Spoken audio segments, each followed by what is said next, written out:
necə qaldın? Ölüm qollarında sən qəlbimə doldun. Vazgeçilməz oldun, sən nə doğma oldun. Həyatıma girmiş qonaqlardan, kesin həvəsindən dodaqlardan. Nə hallara düşdüm, nə hallardan. Yorulmuşam axı olanlardan, öpün nəfəsindən uzaqlardan. Kesin həvəsindən dodaqlardan. Nə hallara düşdüm, nə hallardan. Yorulmuşam axı olanlardan, öpün nəfəsindən uzaqlardan. Kesin həvəsindən dodaqlardan.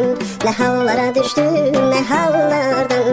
Yorulmuşam axı olanlardan, öpün nəfəsindən uzaqlardan.